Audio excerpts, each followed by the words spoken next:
দিনজোৰা কাৰ্যসূচীৰে 1972 নং হৰিয়াৰকুটি প্ৰাথমিক বিদ্যালয়ত বিদায় অনুষ্ঠান। 1972 নং হৰিয়াৰকুটি প্ৰাথমিক বিদ্যালয়ত শ্ৰী দিলীপ কুমাৰ বৰ্মন ছাৰক আনুষ্ঠানিকভাৱে বিদায় সম্বৰ্ধনা দিবলৈ এক অনুষ্ঠান অনুষ্ঠিত কৰে। উক্ত অনুষ্ঠানত বিদ্যালয়ৰ প্ৰতিগৰাকী শিক্ষক শিক্ষয়িত্ৰী, ছাত্ৰ ছাত্ৰী আৰু স্থানীয় ৰাইজ উপস্থিত থাকে। ইয়াৰ উপৰিও গৌৰীপুৰ শিক্ষা খণ্ডৰ খণ্ড শিক্ষা বিষয়াৰ লগতে বহুতো গণমান্য অতিথি উপস্থিত থাকে।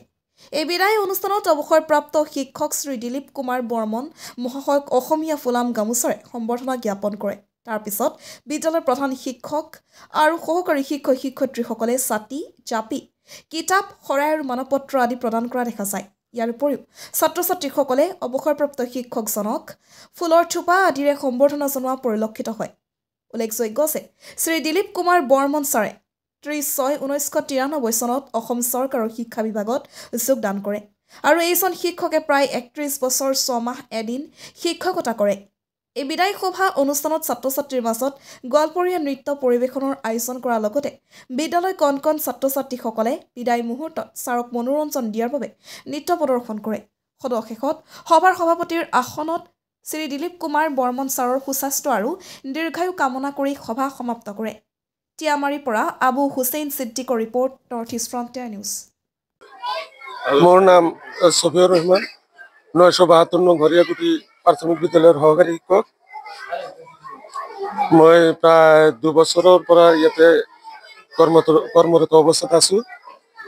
মই স্কুলত আহিয়েই এই ছাৰক পাইছোঁ।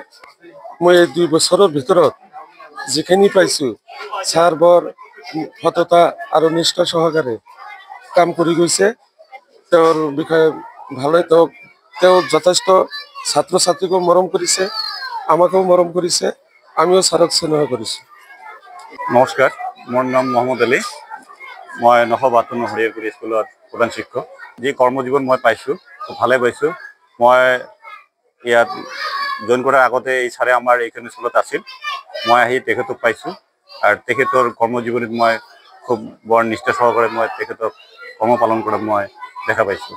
কাৰ্যসূচী তেখেতক আমি ফুলন গামোচাৰে তেখেতক সম্ভাষণ জনাইছোঁ আৰু ছাত্ৰ ছাত্ৰীসকলক ধুনীয়াকৈ তেখেতক ফুলন গামোচাৰে কলম আদিৰে তেখেতক ধুনীয়াকৈ আৰু আন্তৰিক এটা শুভেচ্ছা জনাইছে।